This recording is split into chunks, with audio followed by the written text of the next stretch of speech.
I was just going to say, so what drove your passion to this? Or where's the origins of all this passion coming from? Well, I'll be honest with you. It didn't start with passion as much as it did with anger. So, we've heard of human trafficking in other countries, but is it happening in our own backyard? Find out on this episode of LED Live.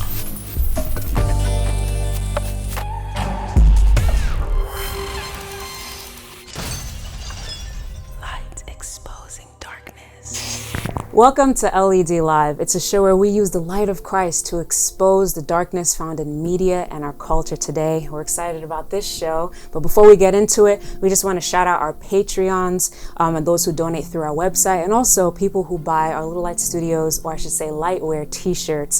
Thank you so much for your support. That's really the reason why we're able to continue with the show, and we see in the comment section how much of a blessing it's been. So thank you for watching and supporting Little Light Studios LED Live.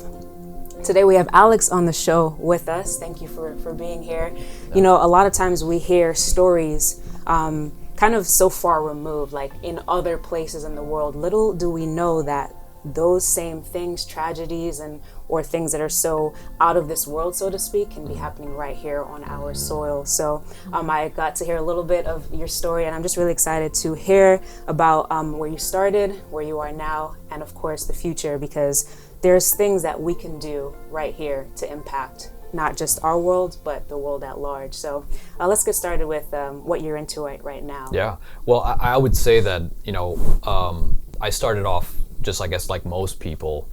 I mean, we all know that there's problems in our country and where we're at. There's problems in first world countries, right? We're not immune just because we're in a better financial situation. Right. But I was still of the mindset that primarily certain things only happen or primarily happen within, third world countries or wherever there's poverty and destitution, all those kinds of things, and corruption and whatnot. And so kind of, I think my story started because of that stark reality of a third world country situation waking me up to begin searching for it in other places. And then I discovered it. Oh, wow, it's actually in a whole lot more places than I had thought. So we're kind of tiptoeing around here, but I forgot to mention the main topic for today is about human trafficking, right? Yeah. So that's the big tragedy, so to speak, of what we're talking about, where it's not just, in other countries, it's happening right here in the States. Right.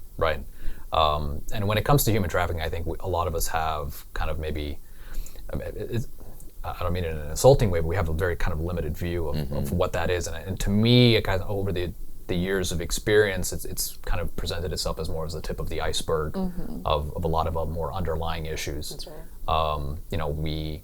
We talk about a history of slavery in this country, but in reality it still exists. It just takes different forms and affects different types of people. And if we think about it, slavery is in many ways, and even prostitution, which is kind of one of the aspects of slavery that we're going to talk about, is they're both the world's oldest businesses. If you think about, they're long-standing. They've always had somebody that's been pushing these types of industries forward.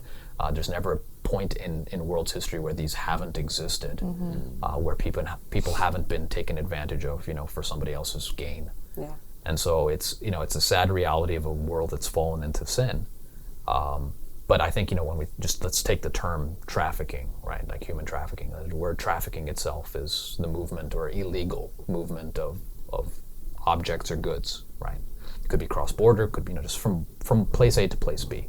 And then you add human to it, and it's basically treating the human as a good, right? That's implicit within the term human trafficking. You're now treating a human being as if they were a good. And we see that in the Bible as well. We see that in Revelation 18. If you look in Revelation 18, it gives you this list from 11 to 13 of all of the things that these merchants of the earth are dealing in. They're dealing in gold and in silver and in oil and in wine and in cattle. And then it says in souls of men, right? In slaves and souls of men. And so a lot of people will say, well, they're dealing in this and that. And the way that I look at it is a little bit differently. I'm seeing it that they're dealing with people as if they were cattle or gold or silver or whatever, something that is just a commodity that can be exchanged. It doesn't have any inherent value beyond what you can gain on the market. And that's why I think, when we talk about kind of looking at it from a biblical perspective, which I hope to do, it's going to add a level of resolution that I think God brings to the picture that merely working for organizations like I did and trying to rescue people, while noble as it is, adds a different element to that, because what God does in giving his son is he pays a price that nobody can pay. And when you pay a price that nobody else can pay, you're in essence, you're off market, because then nobody can trade you anymore. And so obviously that's a deep concept that kind of, we can flesh out a little bit later in the conversation. But yeah, I was ignorant of a lot of things, and it's not wrong to be ignorant, it's wrong to remain ignorant. Yes. Wow. And so a lot of us, we start in a place where we're just not exposed to things. And so it took a pretty drastic situation to kind of wake me up to what was going on. Okay, well, let's get it. Oh, go ahead.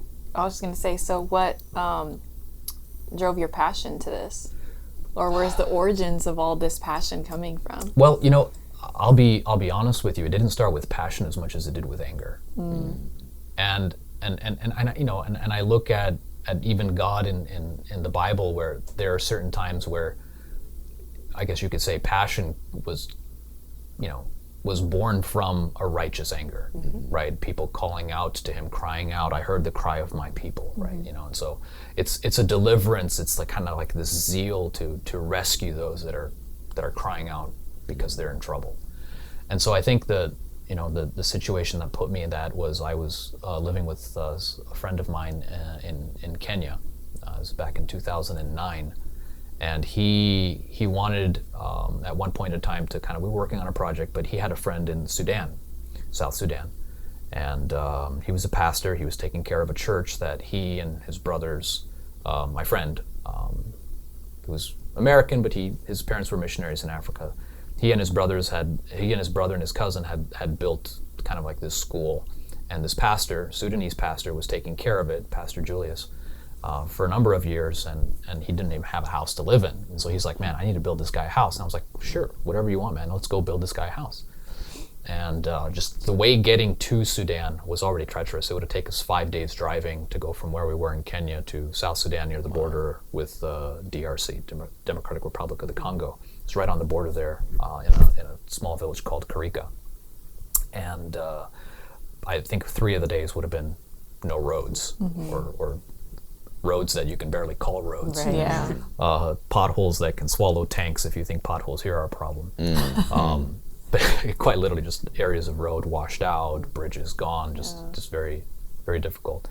Kenya is easy to go through, but once you reach Sudan, because of its situation of kind of its split, South and North Sudan during this time, they had just kind of put a ceasefire to their civil war, and they were given time to kind of govern themselves, to see whether South Sudan would remain separate from North Sudan, which was primarily Muslim, and then in the South you had your Christians, animists, and traditional kind of religions. And so we needed to go there, and there was an area between South Sudan and Kenya that was kind of a DMZ, demilitarized zone. It was a no man's land. I don't know if you guys ever grew up watching Looney Tunes. Yeah. Like the Road Runner, Wile E. Coyote. Like you go through these areas where there's like cliffs, and he's always like on top of the cliff with like the perfect ambush spot to drop a rock or some type of thing. You're like, this is kind of that area in real life. It's a desert area. There's not huge cliffs, but there's tall enough cliffs. There's lots of rocks, lots of areas to hide behind, a lot of, so it's like the perfect ambush spot, and it was not controlled by either the Sudanese or the Kenyan side. It's just an area under dispute for a number of years. I don't remember how long, but a significant amount of time. And we decided that we needed to go anyway. And we went on a pickup truck. So there was 5 of us that went. So we took some locals with us to help us build, who were familiar with the building style of that area. We took them with us so we could have extra help, and a reporter with us as well from Nairobi. And the 5 of us were going to go in a pickup truck, 3 in the back sitting on our things, and then 2 people in the cabin. And so you realize you don't want to go through that area with a pile of construction goods with people sitting on top of it that could fall off fairly easily. You can't really just gun it through that area. And we know that there were raiding tribes. People were just looking for an opportunity to, a lot of cattle herders and things like that. And so leading up to this time, we decided that we're going to go in 3 days, because we already set off. And before we got there,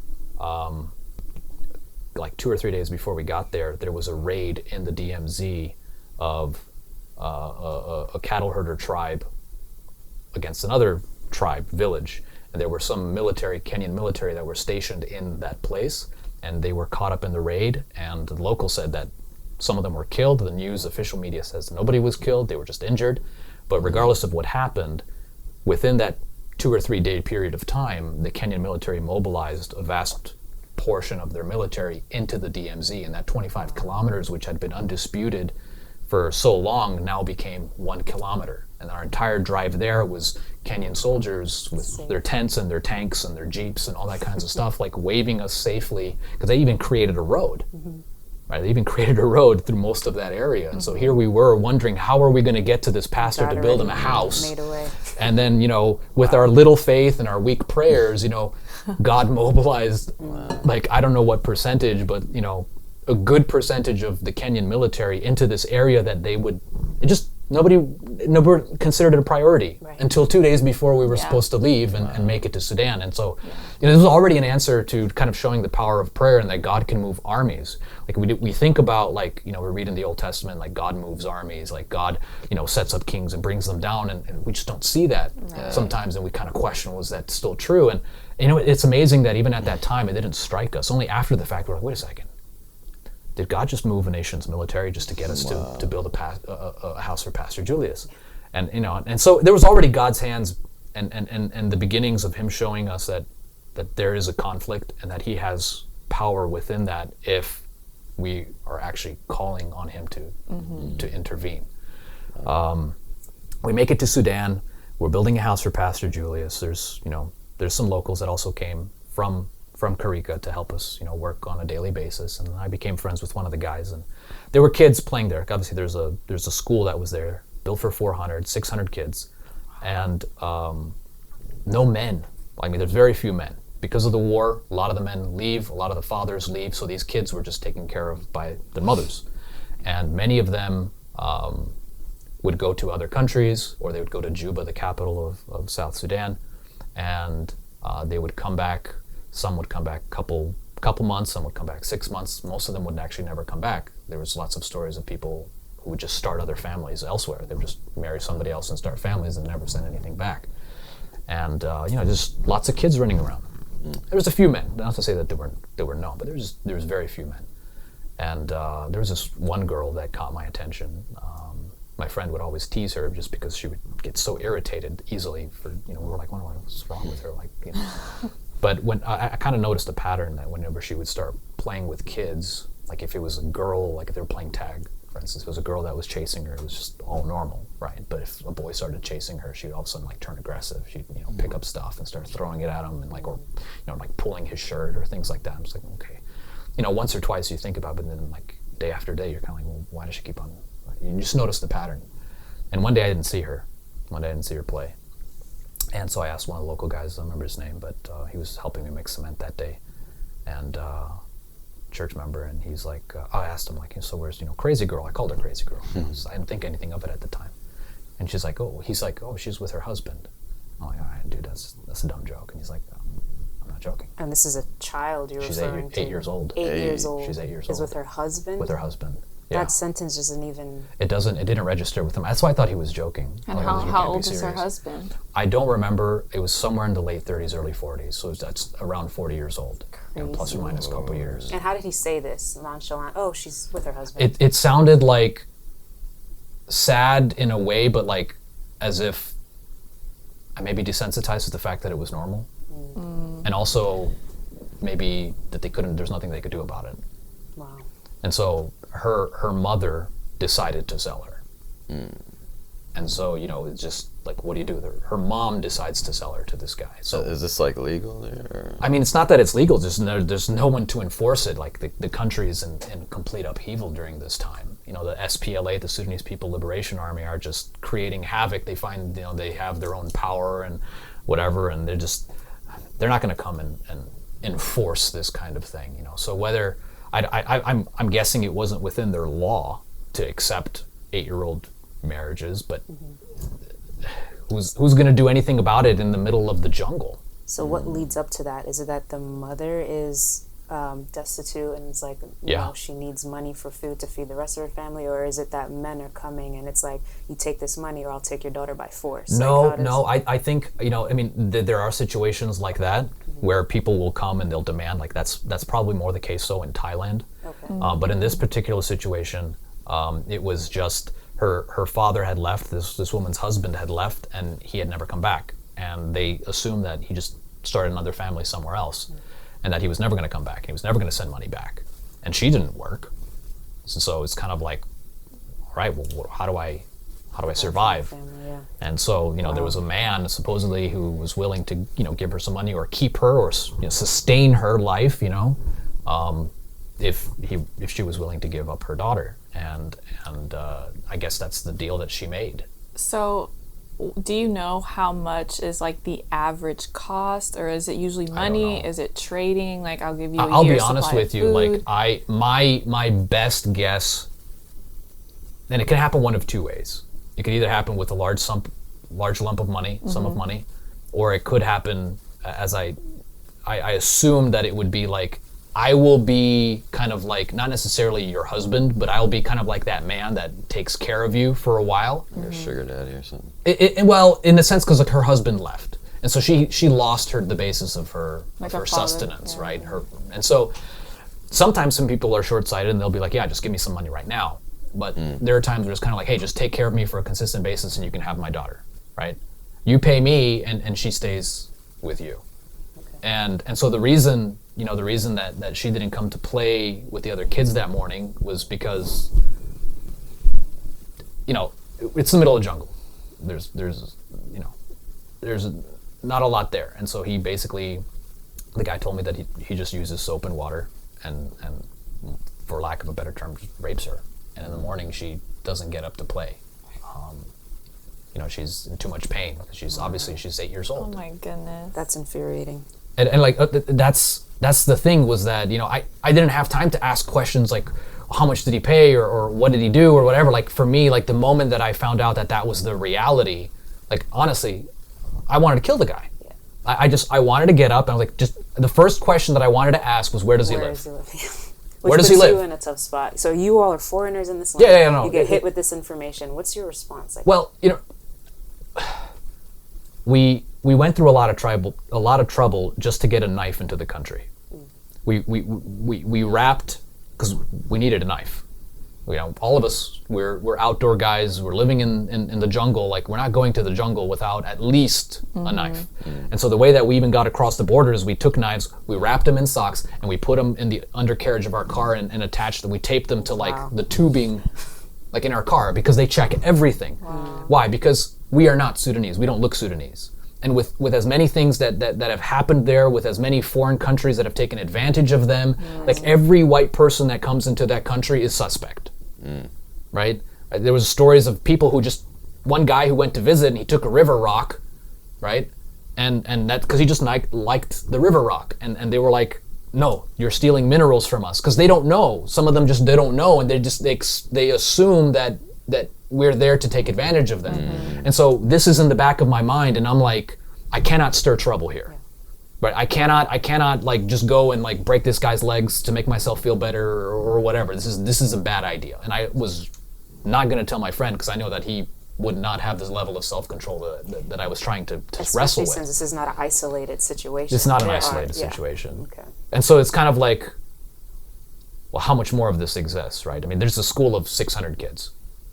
She can't be the only one. You're in a village where there are more kids than there are men, right? There's more kids than there are adults. And surely this is, And you're almost afraid to ask the question. Because then what do you do? Just put yourself in a deeper hole of like, kind of like, I can't do anything about this? Yeah. But that's the good question. What did you do? What birthed within you from that I started asking questions. I started talking with Pastor Julius. Okay. So I started talking with Pastor Julius because I had already said that I was going to send his daughter and his adopted son to school in Uganda. So there was a school right across the border in Uganda, and Pastor Julius's wife was going to go and live there as well.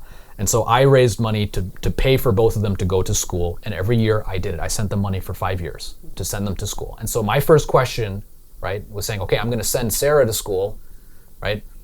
Can I send this girl to school? And I don't remember her name. I don't even remember if I ever asked her. I think I did, but I can't remember her name. Is she on the screen here? I think that's her. To be honest with you, I think that's her. Okay. I know I had another picture where I was sure that it was her, but this is Sarah, right? And then This is Sarah? This here is Sarah. This is Sarah. Right. So this is Pastor Julius's daughter. Okay. Is Pastor Julius's daughter.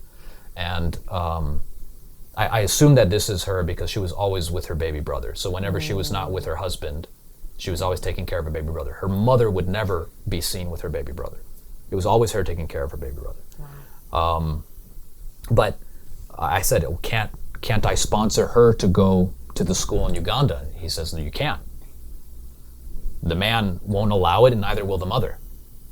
And so without the man's permission or the mother's permission, we can't do that. Wow. So okay, so we can't get her over the border to Uganda. Like, can we, you think things like, how about if I like kidnap her, right? What if I do like a salvific kidnapping? And that just didn't seem plausible with crossing the border. Not with us, at least. Not with us, at least. A bunch of foreigners trying to cross the border with a kid. Like, you would look like the trafficker. Exactly, Yeah, right? that's true. Obviously, killing the guy was not an option. It would just be some way to vent anger, but not resolve anything, and then put you in greater trouble with God and with man, right? And imagine the impact, like in the future, like what could have been done. Yeah, and this is the weird thing. The weird thing is that you feel helpless, like hopeless, like there's nothing that I can do in this situation.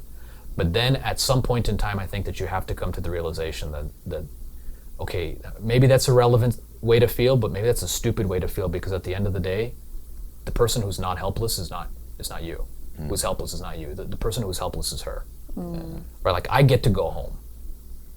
I get to, at the very least, still have choice over my life and have some level of control. Okay, I've got circumstances that might be against me and people that try to hinder me, but I'm not controlled by somebody. That's not her situation. Her situation for the rest of her life is that man, basically, and who knows how long she'll live.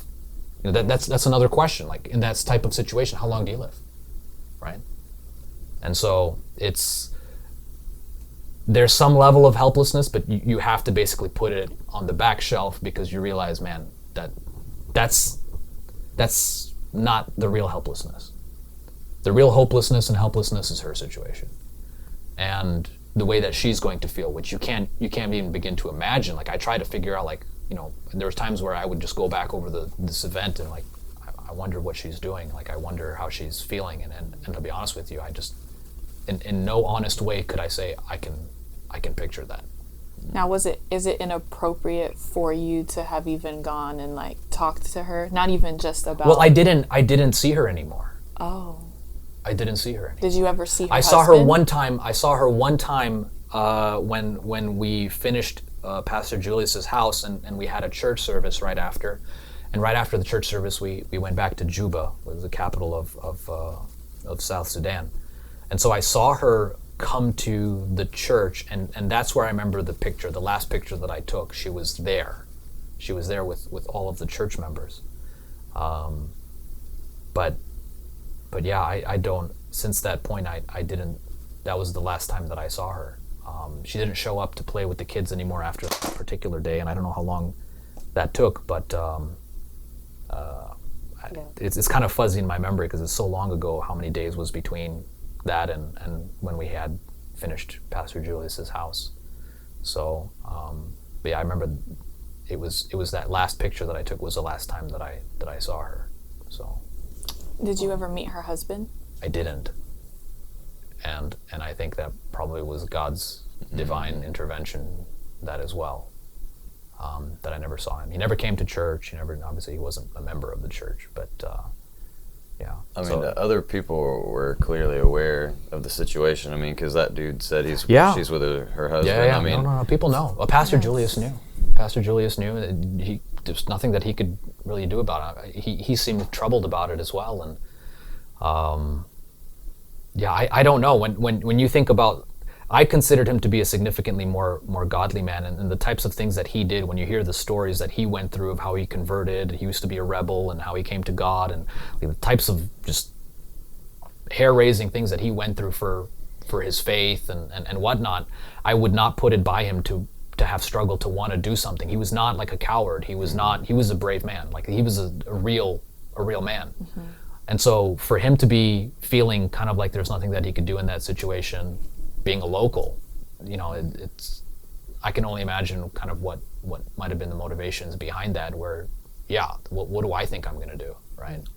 And that guy might even have be part of a gang or some connections that could retaliate. And then we wouldn't know, right? And so I know that Pastor Julius and his wife were doing things to help her, right? You know, like she would eat on occasion at their house, and you know they would kind of keep an eye on her and stuff. But beyond that, you know, the mom already chose.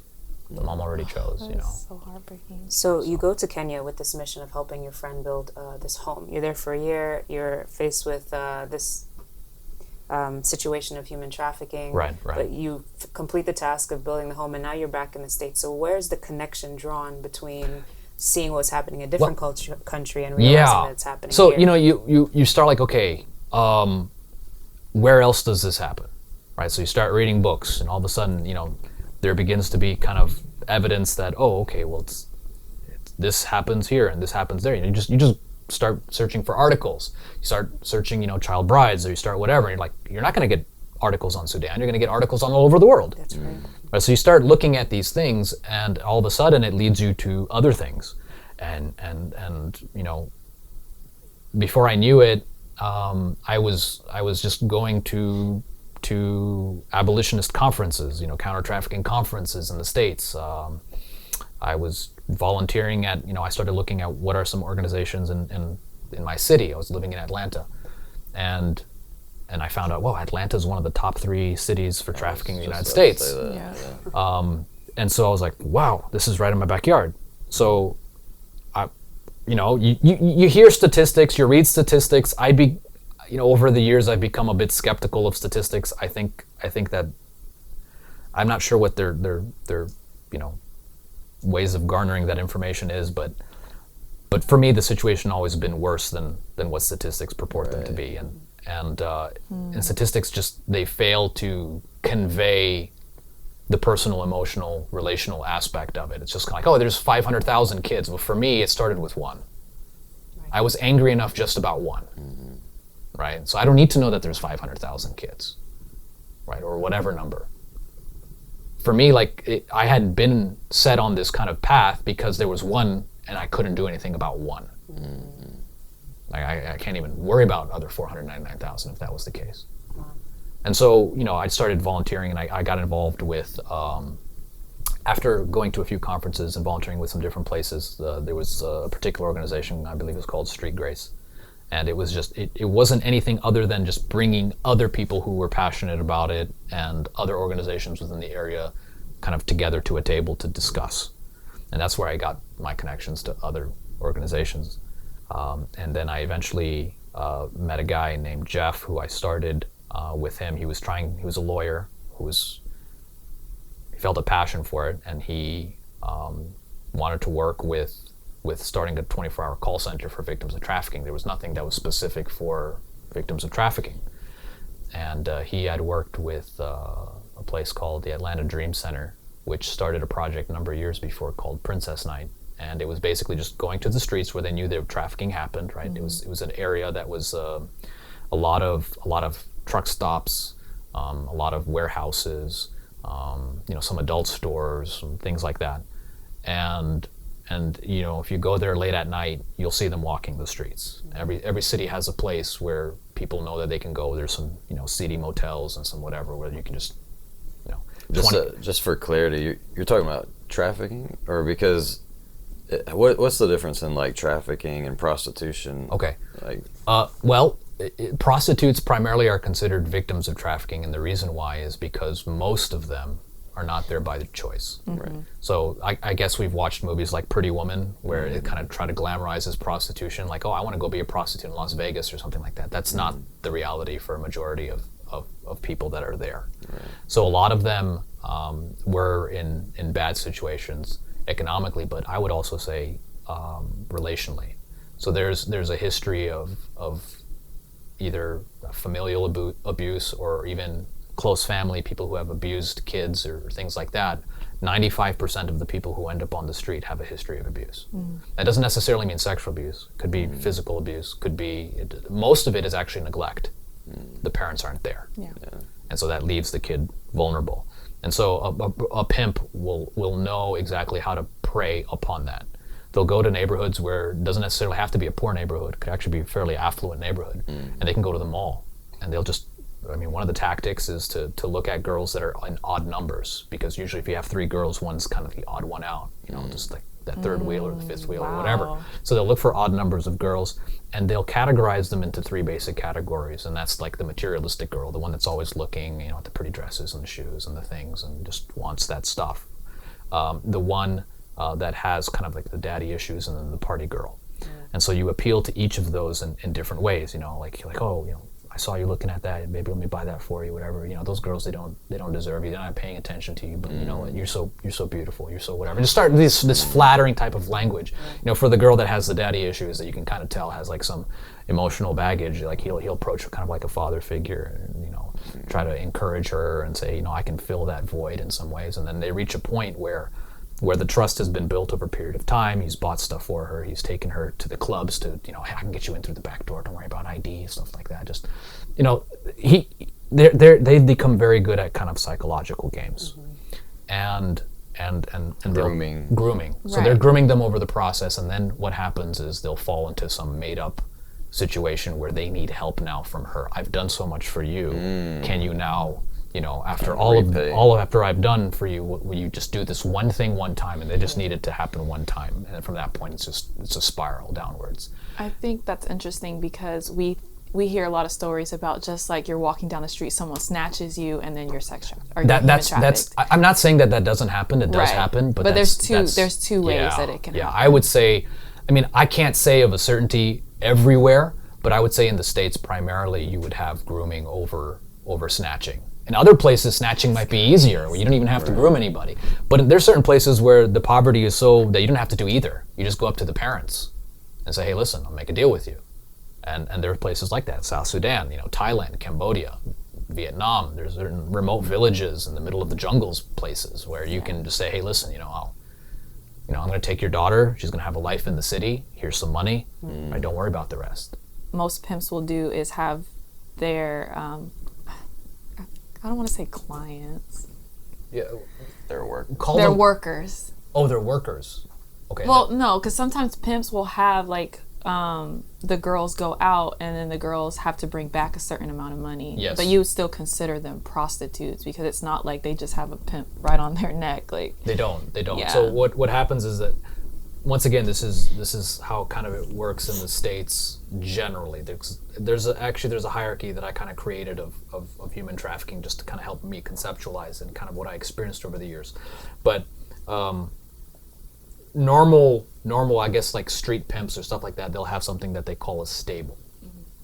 And their stable is more or less the girls that they have within his control. And there's the girl that he kind of gives special privileges to that is called the bottom girl. And the bottom girl is kind of like the one that keeps, when they're on the streets, keeps the other girls in check. So he doesn't have to... She's like the assistant manager or something. Basically, yeah.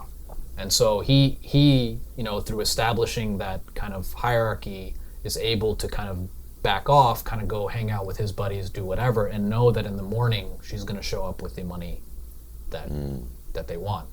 And she's going to maintain her position by continuously monitoring the other girls and making sure, whatever. But there's also more to it than that. There's even without the presence of a bottom girl, there's other things that would keep them under control.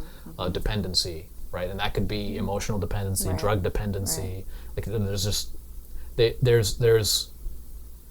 I think we sometimes underestimate the level of psychological games that go into this, and the ways that we can actually be broken down. Because it's actually there's a lot of similarities between even where we are as Christians and them as prostitutes. And I know I'm probably jumping the gun on that, but you're like, well, wait a second, how does that work? But I'll probably come to that in a second. So hold your horses. But there's also the bond between like the group of girls. So usually if one of them decides to do something, it can impact the I mean, others. just think about it, like where else are you going to go? Right. Like who you gonna? You can't go back to your family. You feel all used up. Yeah. And you could be beaten if like one of them runs. Yeah. You have all the others. It's just kind of like this, like we're in this together, even though the levels, the mentality, the levels of psychological games is just it's very complex. And I kind of a note. There was a slave owner, Willie Lynch. You guys heard of lynching, obviously. Like this is a big part of American history. William Lynch, who lynching was named after, was supposedly, we don't know if he was real or not. There's assuming that there's a legend, whatever, but he has this manual on how to submit, right? Like how do you subject the slave to the slave master's like absolute control. Like breaking a horse. And so William Lynch, apparently he had a sugar plantation in the Caribbean, and he just had great success, and people in the southern plantations were like, teach us your secrets. And so he wrote this manual on how he did it. And that manual is actually what is passed today from pimp to pimp. And that's what they use. Wow. So there's people, black and white, who are pimps, and they're using this old slave owner's manual to create new prostitutes. Wow. In order to subject people to their So control. they're becoming slave masters. In a sense, yeah. So that's why I said, like, in reality, like, human trafficking, prostitution is kind of like just a small portion of it. It's like the tip of the iceberg kind of thing. There's really a much bigger thing that's going on, and there's a lot of interconnectedness. I don't know if this is the same one, but there's I'll just leave it because I'm not sure. But I did hear of a book, but it's like they talk about it in a way that it can be used in like business or something like that. Like it's just completely removed from its origins. It's like how to just be successful. Period. Just read this book and you'll understand the human psyche. There's the 48 laws of power, and that's used a lot as well. And then you also have Sun Tzu's, which uses like how to use deception to control people, to always mislead people and keep people in the dark. Crazy. And it's all used by business leaders, right? So the 48 laws of power is more about submission and power and kind of creating that authority and hierarchy. Sun Tzu's is more about tactics on how to use subversion to get your way. Part of the like a big movement right now is like sex work is work or whatever is real work, Like, there is. The young liberals, college age, they're trying to justify sex work, and it's like, but I think a lot of that mentality is manipulated anyway through programming and everything.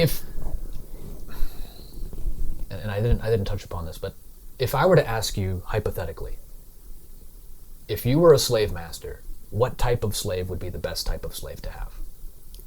Submissive one, right? Right? And I know this is a really hard question.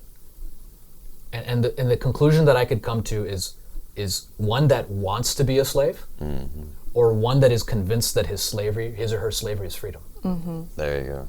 And so what happens is all you have to do is you have to change the mentality, because slavery, physical things are used to create a mental state, a mental emotional state. But if the physical can be bypassed and immediately create the mental emotional state, then you all of a sudden will have people that don't think they're slaves because they haven't been beaten, because they haven't been chained, because they haven't been forced, at least not in a physical sense. But maybe they could be convinced so that they think that what they're doing is their own will, but in reality they're acting according to someone else's will. That's corporate America. It's the world, yeah.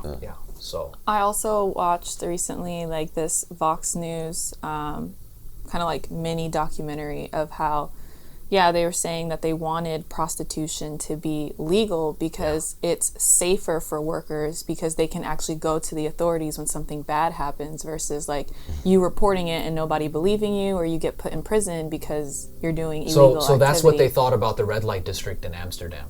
But now if you ask anybody who's been within the Netherlands government, they will tell you that the red light district is run by organized crime, legally. Legal organized crime. much, yeah. And so what you're doing is you're allowing people who do things illegally to now come from the underground to the open. But they're still the same people. It is tough because both sides end up benefiting. You're trying to help the ones who are hurting, but it's going to be exploited by the people perpetuating it. If it was underground, those guys still have deals with authorities, whether it's judges or cops or government officials. And now that they're legal, don't tell me those relationships disappear. No, it's the same. So even if you have the right to call a cop because it's legal now, you call a cop and that cop could still be his friend. That judge can still be his friend.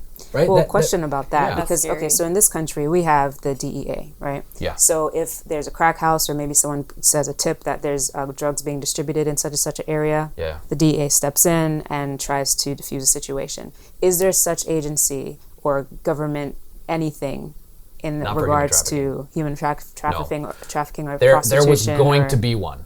There was going to be one. So under Obama, he started something called the Blue Campaign. And that was supposed to be a section under the Department of Homeland Security. And I was our organization was part, and I was sent as a representative. They asked a bunch of organizations from the United States who were kind of forerunners in the counter-trafficking industry. And they were saying, hey, tell us, the government, what you need, how this works, what we're supposed to do. Like, you educate us. And we felt like, oh, this is going to be great. And so we went to these series of over a period of like 6 or more months, like meeting with these guys and having all of these committees and all that kind of stuff. That's some level of consultant. And at the end of it, we're given the draft of what they've proposed, and it has nothing to do with anything that any of us have ever recommended. Wow. And I remember standing up at that meeting at the end when they gave us the first draft, and after reading through it, I stood up and I said, listen, we're in a boat with a massive hole and water is rushing in, and not only are you not giving anything for us to stop the hole with, you're giving us a cup that can't even stem the tide of the flow coming in. And how long ago was this? This was in 2011, I believe. And it's 2022. It's 2022. And still nothing. Not that I'm aware of. I mean, there's an organization, but in terms of like, it's still relegated most often to police and FBI. Wow. So what's being done now? Like, so if someone wants to be part of the solution, someone is feeling the rage right now, like, I need to get involved. And yes, there's these conventions, that's really important. Discussions are being happening. That's important. But what are the fruits of that? How can someone get physically involved in making a change? Well, you know what? That leads to a story that I'm going to have to bring in someone else on that ended up discovering that with me. So I have a friend who actually had no background in counter trafficking, and some experiences that we had together kind of revealed to us, because I'll be honest with you, we don't know how to apply it practically. Like, it's just theoretical. And being involved in counter trafficking, you get to see a little bit of that, and you can't deny that it exists or whatever, but it still doesn't mean you know how to live it practically. Like, how do I engage? Like okay, I get it's spiritual warfare, but this is very physical to me right now, right? Like, how do I help this person physically? And the conclusion that I came over through the years was that I made it too much of a physical thing and not enough of a spiritual thing. And so if I could reverse it, I would start spiritually and end physically rather than start physically and end spiritually. But that's not to say that people can't start, involved in physical rescues or involvement or things like that, because I believe that God directs us, I learned what I learned today by doing things wrong. And God was merciful in that regard. So I don't want people to be afraid to step out there and be like, I'm going to make mistakes. Like, you will. Yeah. You're going to mess stuff up. But just stick with it, because one of the hardest things to do is just to continue doing it, because you feel discouraged. You feel like, I'm not doing anything. And it's very easy to look at the world and all of a sudden get like, well, nothing's happening. Nothing's happening. Like, governments, like, they're corrupt, Like, we had moments where, we had friends that were police, and, we'd be like, hey, we were sent out on this call to go rescue, because you have to find somebody within 48 hours. If you're missing children or missing whatever, you need to find them out within 48 hours. Because if you find them without that window, then the chances drop considerably, right? Yeah. It's almost whatever. So those first 48 hours are extremely important. And there was times where we would get friends from FBI or GBI, Georgia Bureau of Investigation, or police or whatever. They'd come and they'd be like, talk to us in private, and they'd be like, man, I'm so frustrated. We were sent out on this, and like within hours, we were called by a higher up saying, forget it. Unbelievable. Don't follow. Don't ask questions. Just come back. And so you get to see these kinds of things. You get to be in those meetings where you realize nobody listened to anything that you said. But you also see progress too. You see certain laws changing. You see, things that no longer just protect the pimp and prosecute the prostitute, which was the case when we first started, but we made progress in legislation in our local government that really began to put things into protection for prostitutes and more prosecuting towards pimps and clients, people who bought and things like that. But at the end of the day, there's still like this battle, and you realize that, hey, the corruption goes to the top. And so, over the years, I kind of categorized these into 5 categories. One is the low level pimp. That's just like some guy who's just trying to make a buck, right? He might have been abused himself, and what he's doing is just, he's a hurt person hurting other people. Like all he knows. It's all he knows, kind of thing. And, so you might have a small stable, a couple girls or whatever, 3 or 4 girls or something like that. Then you got level 2, which is kind of like more of a network. He'll have more connections. Maybe he'll bribe a cop or something, or have a connection with a taxi driver, or just, he's a little bit more sophisticated, right? And maybe he'll connect with other pimps and have something, he's not green. He's not new to the field. He's been around for a while. And level of 1 and 2 is primarily where I would say that we dealt most of the time. Level 3 is when you begin getting into organized crime. You get a little bit mafia. You get entire hotels involved. If it's international, you'll get people who are involved with maybe people at the airport, or bus station, or obviously taxi drivers are a big one. Restaurants, things like that. Level 4 is what I would call kind of more high-end escorts. Kind of the Hollywood thing, the integration of, prostitution within the elites of society.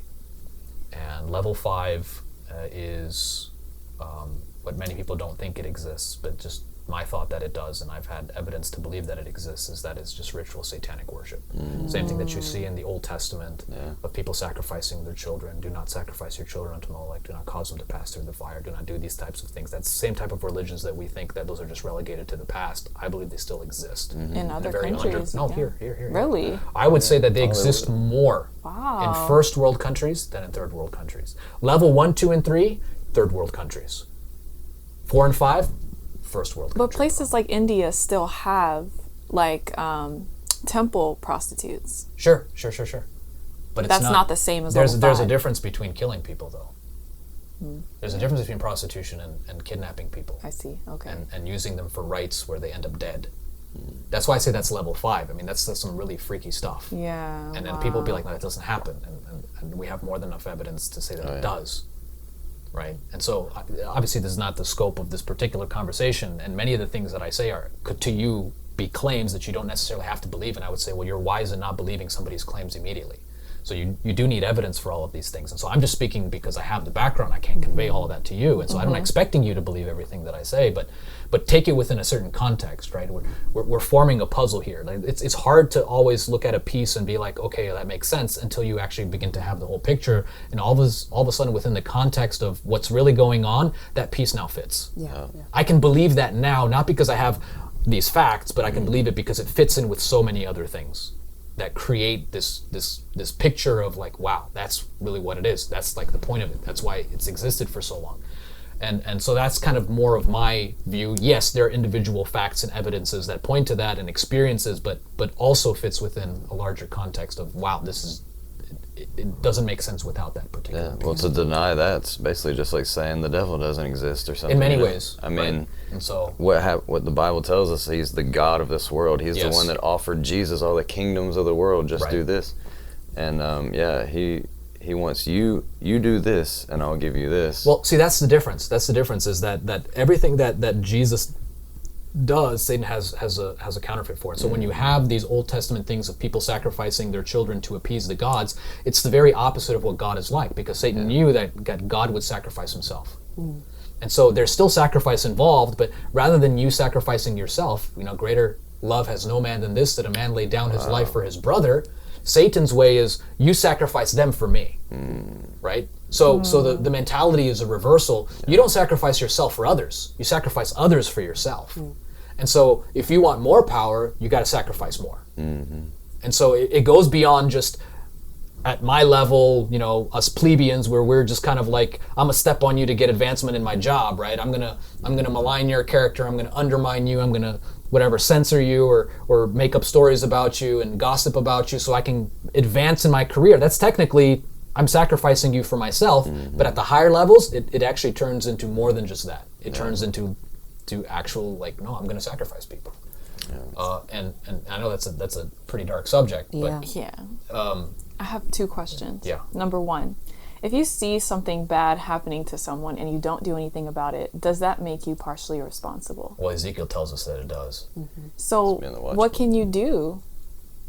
Like, if you were to see someone being trafficked and you don't do anything about it, like, what can you do? Well, it really depends. Like, if I were to see a prostitute on the street, it's different than to see somebody being kidnapped and forced into a van.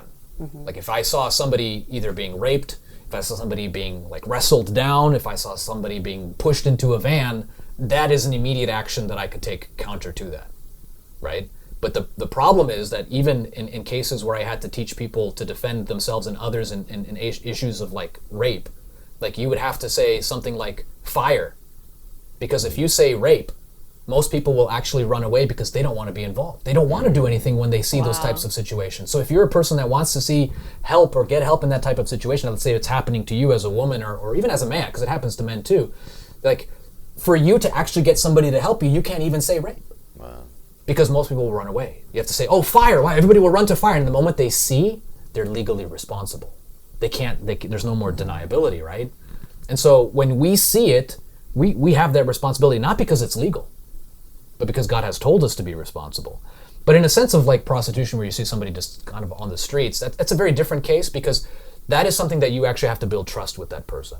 And that's kind of what we did with Princess Night. Before we started the 24-hour call center, is we had to be on the streets. We had to let them know who we are. We had to convince them that we were different than all of the other people they'd met before, because their confidence in people is shot, right? And rightfully so. They've been lied to, and that's all that they've been, is lied to.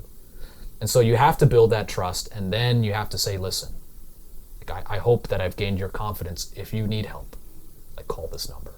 We'll get you off the streets. And that's the way that we worked. And you know, our first year we had, 45 calls, 45 rescues, calls that ended up in rescues, and the next year we had 115, and, like, I think 245. So every year was virtually doubling. But that was also because of our presence creating relationships, and all of a sudden other prostitutes were recommending us, saying, hey, listen, sweetheart, if a new girl comes on the street, like, oh, baby, see those guys over there, you can trust them. They're good people. So we had prostitutes that were still like, I'm not ready to come off the street, but I'm going to bring other girls to you. We had pimps that were doing that. Wow. We had pimps that came off the street. And so, when people thinking, like, there's certain people beyond redemption, don't think that. Not at all. That's not your position, man. I'm serious. Just get off that horse. It's not your position to say that person is beyond redemption. That's not what you and I can do. You be there. You let God decide, and if that person comes to you, you make yourself available. Yeah. Right? So there's certain times where you have to act, and there's certain times where you just have to be there. And it just depends on the situation. So you touched on what could happen, or what the response could be if someone sees something happening in the act. You touched on what could happen if you see, like, prostitution and these things happening, human trafficking, like, already happening. What can someone do as a preventative measure? Maybe it is a parent and they have daughters or even sons. You've asked a question that is really hard to answer in, like, 2 minutes. Okay. That is really, really big, because there's so many things, and I'll be honest with you, like, I don't think I could do it justice in a short amount of time. Can you get one? You can do it. Okay. The main thing that I would say contributes to people being vulnerable, because, like I said, 95% of the people that end up on the streets have a past of vulnerability or abuse. It has to do with Satan's attack on the institution of the family. That's right. And so when people say, what is the greatest preventative measure to creating vulnerabilities to trafficking, I would say a strong family. Both parents present. Or community, at least. If there's only one parent, at least have a community. Yes, and then a community that gets together and supports, right? I get, we live in a world where divorces are common, but the problem is that there's too many single parents. I'm not justifying divorce in any way. I'm just saying that there's way too many single parents. And that's the problem. And then the step parents might not love the kids, or might be abusive, and just adds to the trauma. And then we have a society, obviously, where I could get on the whole thing on media and how how pimps have been bypassed, and now there's kids wanting to prostitute themselves and others with no trafficker or pimp present because they've been fed within their mind that that's how you get ahead. Yeah. And so like that's just another thing. That's why I don't want to get started on this. I'm just going to go like crazy on you. But there's a lot there, and I want to come back because I want to bring kind of the spiritual aspect to it, and kind of how God changed our view of it, and that happened when I was working during the Super Bowl in 2013 in New Orleans. And New Orleans already is a city with some shady stuff going on, open witchcraft, lots of things that you walk down the French Quarter and there's just clubs with straight up just posters of pornography just right there, and Mardi Gras and all that kind of stuff. And we were there during the pre-Mardi Gras party, so they were having a pre-Mardi Gras party preceding the Super Bowl. And so it was just very dark. Like you could feel like if you ever like walk into a place where you feel like just the atmosphere is very oppressive, very dense, like you can just there's something weighty there. And I don't know, you just feel uncomfortable. It was like that 24/7, but it was like really, really bad.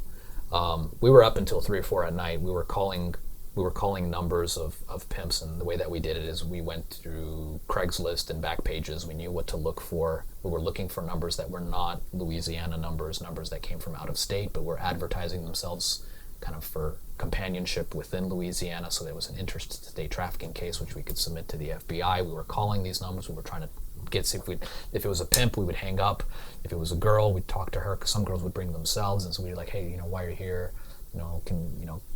Try to just talk to her out of it. We ended up going to a lot of these clubs, talking to the bouncers, saying, hey, listen, we brought kits for the girls, that we know that they're working in the bars and clubs, but we know that there's a whole lot more going on than just that. And you'd be surprised how many bouncers and club owners we met that were like, oh, dude, thank you for being here, man. These girls are going through rough times. And just, our girls were able to go in there and to kind of give out these kind of care kits, just to kind of be like, hey, listen, we're praying for you. We're thinking of you. This is for you. And just, girls crying, be like, yeah, this is really hard for me. I'm kind of here because of my situation and stuff like that. So there's people that are there of their own volition, right? They're involved in that kind of thing. But you're going to meet like 1% that say, I want to be there, after they've been there for a while. After they've been there for a while, yes, you get people who'll be like, yeah, it's glamorous, let me show up. And then after some years, the reality hits you, and you're like, whoa, this is not what I was told that it was to be. And so anyway, after the situation, I honestly hit a low spiritually. Like it was just, after years of doing it, we started in 2010, end of 2010, beginning of 2011 with the call center. And by this 2013, 3 years later of doing this all the time, getting the calls, rescuing girls, have girls disappear, going to these events and all that kinds of stuff. It just starts doing investigations, seeing how prevalent it is, hearing the testimonies of cops, kind of like who can't do anything because they've been told not to do anything. Like all this stuff just begins stacking, and I 3 some years, and I was done. And I said, Lord, I can't do this anymore. Like my spirituality was like shot. And it came to my attention that the following year would be FIFA World Cup in Brazil, 2014. And I had a decision to make. I said, am I going to quit now? Or, am I going to do something, knowing what happened here during Super Bowl? Am I going to go to World Cup and do something about that? And I began doing a little bit of research, because for me it's always like, let's find out what's going on. There's like 262 points of trafficking on one major highway that connects to northern Brazil to southern Brazil that have already been identified. 500,000 kids that are supposedly being sold into as prostitutes. Number of children that are supposed to go missing from the slums or favelas during leading up to the World Cup was said to go up by 300%. Because of the World Cup. Like these are government statistics, and they're trying to make things look pretty because they're trying to bring in investors, right? The Brazilian government is trying to paint the prettiest picture they possibly can to bring in investors, because FIFA is huge. This is their economic opportunity. You don't want to discourage your customers. You don't want to discourage people with stuff like, so they ended up, trying to hide as much, putting kids in motels so they wouldn't be on streets and all this kinds of stuff, create an underground where you can go online and somebody from Germany can basically like show up in Brazil for the World Cup and already have a taxi, a hotel, and restaurants that are involved And nobody will ever know that he did anything, because the hotel that he's staying at, that's where the kids are being held, and the restaurant that he's eating at, and the taxi driver that's taking him there, they all know. And so it's all part of like this network where you can show up and on the face, like, he's just a tourist, right? Nobody knows that everybody staying at that hotel is sleeping with kids. Yeah. Like, you know, and like, so they really pushed it underground, and yet the statistics were still horrifying. Right, the statistics were still horrifying, and I said, well, listen, you know, if this is going on, like, would I be able to live with myself as a man knowing I did nothing? And a verse came to my mind, and it was, you know, 1 John 3:16 and 17. You know, by this we perceive the love of God, and that He gave His life for us. And if He gave His life for us, we also ought to give our life for others. Whoever has this world's good and sees his brother in need and does nothing, shuts up his bowels of compassion, how does the love of God dwell in him? And my answer was, well, it doesn't. And so do I want to say that God's love has no place in me? Am I going to say that I don't have the love of God at all? Like, yeah, I get it. I'm not feeling good spiritually. I don't want to do this right now. I'm just tired. I'm burnt out. I can't do this. But am I willing to say, you know, the love of God does not have even an inch of space in me? And I said, no, I can't do that. I don't want to shut that. And so I said, all right, I don't know how I'm going to get there. I'm going to do it. Like, but I don't want to push past that point, because you're pushing past your feelings of, I don't know, inadequacy or like detachment from God, and you're like, I have this duty, this passion in my heart, I'm going to do it anyway. Yeah. Just how, you know? How do you? Well, I was trying to figure that out. I was like, does anybody from Brazil, right? Does anybody know people in Brazil? So like seeking community. Yeah, and then I was also trying to find people who'd be willing to go, but I didn't have anybody, you know, and I don't blame anybody. It just makes sense. Like some random guy shows up and says, hey, listen, I'm going to Brazil to work counter trafficking. Like, I don't know who you are. I mean, it sounds good, but I mean, so I'm not blaming anybody for that. I'm just saying that it ended up in kind of like, and I'm glad that it did, because that's what God was able to bring the most out of, was when he kind of stripped back all my dependency on these types of things. Because for these years, you know, when I was in South Sudan, I couldn't do anything. I was by myself. But now all of a sudden, I'd grown a dependency on the organizations. I was part of a big organization. I was being, you know, asked by governments to go teach at schools and you know, consult, you know, people in high positions of the Department of Homeland Security, and we were working with governors and senators to legislate stuff. Like, all of a sudden, you begin feeling like you're part of something, right? And God is like, okay, well, back up. You're still too dependent on that. I need you to come back to me. And so I think God, even he was stripping my dependence on the church as well. He's like, yeah, I want you to be a part of the church. I want you to work with the church, but I want you to work with me first. And in many ways, you know, that's what he was doing. And so I bought my ticket. I showed up in Brazil. I went to a Brazilian church in Atlanta. Some nice person was saying, hey, listen, I've got a cousin that lives in São Paulo. You can stay at her house. And so she called up her cousin. He's like, yeah, you can have that guy stay at my house. So I showed up at her house. I was there for about a month. Do you speak Portuguese? No, I didn't. I do now. I didn't then. I knew like 2 or 3 words. Wow. I didn't even have money. Wow. After I bought my ticket, I had a few $100. I had like $800 when I arrived in Brazil to last for 6-7 months. U.S. dollars. U.S. dollars. Yeah. So I'm like, how am I going to survive for like 6 or 7 months with $800? God. It doesn't matter how cheap the place is, right? It doesn't matter how cheap the place is. And so I ended up, you know, a month later, after all of these like local connections that I thought, okay, I can't depend on ASI and GYC or whatever. I'll be honest with you, I was like a little frustrated. Like, okay, I'll just go to other organizations. And they left me too. And I'm like, oh, great. Like, nobody's there. Even the people that are there aren't there. The people that are in Brazil on the streets are still not there. They didn't want to do anything, at least not with me. And so I just kind of was like, oh, there's no point in being frustrated. So I went out of the house, and I just started walking. I saw somebody that looked like they were having a bad day. I'm like, yeah, I'm having a bad day too. And so I was like, maybe I should pray for this person. I have no idea where that thought came from. I'm a doer. I'm not a spiritual person. I'm a man. I'm gonna build something. I'm gonna rescue some ladies. I'm gonna be a hero. And like that, God was trying to take that from me. So yeah, I needed to get out of the house, and so I saw somebody that was not having a good day, and I was like, man, I need to pray for this person. And I didn't speak Portuguese. It was still, you know, the person their house that I was staying at, they wanted to learn English. And then here I was trying to practice Portuguese, and they were trying to practice English, so it didn't work out for me. And trying to learn Portuguese, so I was there for a month and still not able. Because, you know, if I knew Portuguese, then me as a depressed person would be qualified to go give counsel to this other depressed person on how to get out of depression. But I'm glad I didn't. And God just gave me no other option than just to pray for this person. I did. And, you know, I didn't talk to them. I just saw them and I prayed for them. And I walked a little bit more and I saw another person. And I was like, man, pray for this person too. So I did. And I walked through an area that I knew from my experience was shady, and there's a lot of, flags that let me know that something was going on here that wasn't quite right. And I started praying for this place. And before I knew it, I was walking for 5 hours and praying. And I come back and I'm refreshed. Yep. That's how it works. And I'm looking at my watch and I'm like, what? And then I realized I also went to the part of town that my host said, don't go. Don't walk through this area. And I noticed that people were staring at me. Like there was something about me that was out of place. And I look Brazilian. Like I fit in just fine anywhere in Brazil. But yeah, that's maybe the way I walk or was dressed, or I don't know. But people were looking at me, and I realized 5 hours had passed, and I was like, okay, I get it.